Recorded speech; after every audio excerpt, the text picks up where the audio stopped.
Every December when I take my annual leave, I pick a project and I then implement that project over the course of the month that I'm on leave. The projects are always chosen with the aim of going more independent with whatever it is that we're doing, or moving towards more self-sustainability or something to that effect. It must enhance not just our experience here on the farm and ease our life, but it must also enhance the soil itself, build soil, create, retain more water, create some kind of life on the farm.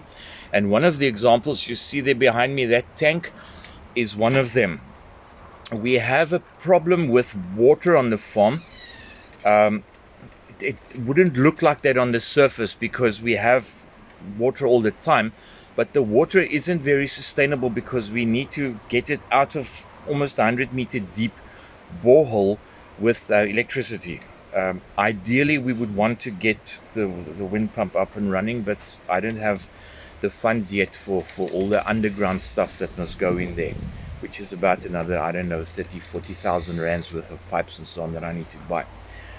So last December was no exception. My project was working better towards improving our water resources, and our system worked through from the borehole. We pumped up the water up the hill to a tank, and then from that tank, actually there were two tanks. It then ran down to the fort, and it ran down to my house with gravity, and the fort and my house had their own tanks. And then my mum's house received her water directly out of that tank with a pump, and she would then pump it out. It then get pumped into the house and for taps and shower and bath and cooking and whatever. On top of the fact that if someone forgot a tap open, it would drain the tanks up there, and then no one would have water. I would have water because I've got my own tank. But there's another house, Indigo House, which you guys will see in one of the other videos. Then Indigo House also wouldn't have water. And Indigo House's water and my mum's house, their water looked like coffee. It wasn't very, very good, while my water was perfect. And I never understood that. So last December, I decided to bite the bullet and decentralize the water system so that the water goes to one point, but then from there it flows down with gravity to everyone's house, and every house should have its own tank and its own pump. So if we did get it into a situation in which one pump, for example, broke, we would still be able to supply that house water from one of the other tanks. So that was the idea, and it worked very, very well. And I want to go and show you guys exactly what I did. Alright, so my house is over there, in that direction, and the journey for every glass of water I drink over there starts here. This is our borehole. This thing is almost 100 meters deep, and it's absolutely dependent on electricity. Without electricity, we don't get any of the water out of there. That is the frame for a wind pump, and I've got all the above ground stuff. That still needs to be put up, but that will be probably in another year or two when I'll be able, because I don't know how to do it. I've got the stuff, but I don't know how to do it. I need to learn how to do that, or get someone who can come and do it for me. So once the water gets pumped out of here, it goes up through that black pipe that you see going down there, and it runs up all the way around like that, and it goes to over there where we have some tanks. Let me go and show you the tanks. You guys remember that black pipe I was just talking about? There it is. So when the borehole switches on, it pushes the water all the way from down there up through this pipe and into the tanks. And from here it would then run with gravity down to the fort and down to my house, which is behind these trees. This house was dependent, and my mum's house, which you see back there, was dependent on the pump, which is here in this little box. So if these tanks ran dry, then those two houses wouldn't have any water. And for some strange reason, their water was always dirty. The water that ran down to my place was always absolutely pristine. But I have my own tanks. So I bought two of these tanks. They're 2,200 liters each. They were by Roto Tank, and it's a company I can highly recommend. And this is now Indigo House back there, as you can see the blue. This pipe here comes from that tank with gravity. There's no pump between this tank and that tank. No pump whatsoever. It's just gravity fed. And then from here it goes, and it's a little bit overgrown here now, but you see there's a little tap. That's for emergency water. It goes out of the tank, down there, through the wall, and into this little shed where it has its own pump. And there you see that is Indigo House's pump. This is my mum's house, and this is her house water tank. This one also comes from up there, from those tanks back there, comes from there. It's gravity fed. And then she has her own pump as well. And this is, let me just show you. There's her pump.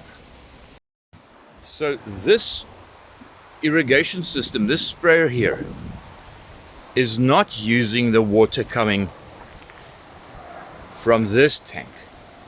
It is using the water coming from those tanks up there. I hope you guys can see it. Those green tanks. It's coming from there. So I separated the house water and the garden water. The result of the separation of the garden from the house in terms of water was actually significant, because they can now use up all the water in the green tanks, and it won't affect their quality of water or the quantity of water that they have available in the house. In other words, the drinking water, the washing, cooking, etc. water, it won't affect that. We've had several occasions now in which the green tanks have run out because there's a problem with the phases of electricity, but then the house still has water, and it's clean and it's lovely and cool and it's great water. I suspect that the reason why that works so well is that the water that lands in here first has a chance to drop any sediment, so you get some sedimentation drop. And I also gave a little emergency tap for in case there's long-term electricity outages, like I think will happen in the next couple of months or a year or so. And then you'll still be able to get water here. You'll still be able to have drinking water at least, which is for me really, really important. Now this is by my house. There's my kitchen window, and this is 5,000 liters, and this is just drinking water. It doesn't tap in anywhere into water for the showers that are up there, or to the garden or anything. This can only ever be used for drinking water. It stands here under a beautiful big old palm tree, so the water stays nice and cool, which then automatically increases the quality or enhances the quality of the water as well. So this is my backup. This is my backup water. This is, strictly speaking, only for drinking. Okay, and this one, same as the other green one you just now saw a minute ago, which is on the other side of the house. They are both gravity fed. This one is for sort of general use. This is what we water the garden with. It cleans it waters the washing machine. It provides water to the washing machine. This is what we shower with, etc. And the pump is in there. There's the pump. Let me just see if I can get around. There's the pump. So this is the garden water. It's completely separate from that which we use for washing, for showering, for washing, because I'm just paranoid about ever running out of drinking water. Okay, so I've now shown you the system that I've developed here, and so there are pros and cons. The con is, of course, it's far more expensive. It would have been cheaper if there was just one tank, and we use that one tank, and that tank supplies everyone, and that will be great. And if the world was perfect, then that would be the solution. But the world is not perfect. All right, so I had to compensate for all of those things. The pros about the way, this decentralized way that I have here, is that we have a lot of backup. There's a lot of redundant systems here. I mean, one of these tanks can keep all of us going for quite a while if we like, if we save water, if we're frugal with the water and we don't waste it. If you're going to be gardening a lot and you're going to be watering a lot, then you're going to be using up a lot of water. And I mean, your fruit trees only really need watering for about the first 3 years or so.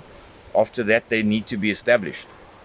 And that's also where the stone irrigation and all of that comes in very, very handily. So my recommendation would be, if you are going to, if you're living by yourself, and then you can absolutely centralize it, absolutely.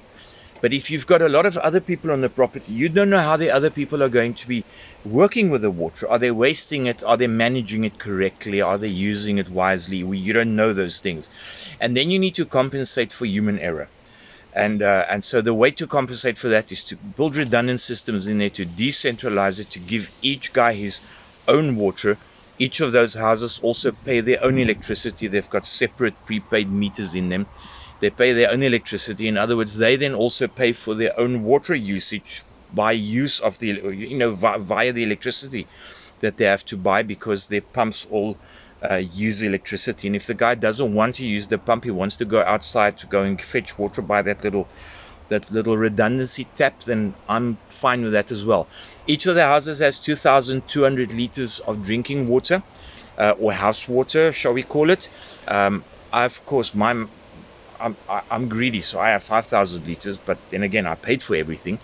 So I have a 5,000 liter system, and mine is not even for the whole house, it's just for the drinking water. And then I've got another 5,000, that green tank there behind me is also 5,000 liters, and that is for the rest of the house and for gardening. Anyway, thanks for watching, guys. Cheerio. Thanks for watching, and if you enjoyed this, remember to like and subscribe. Bye.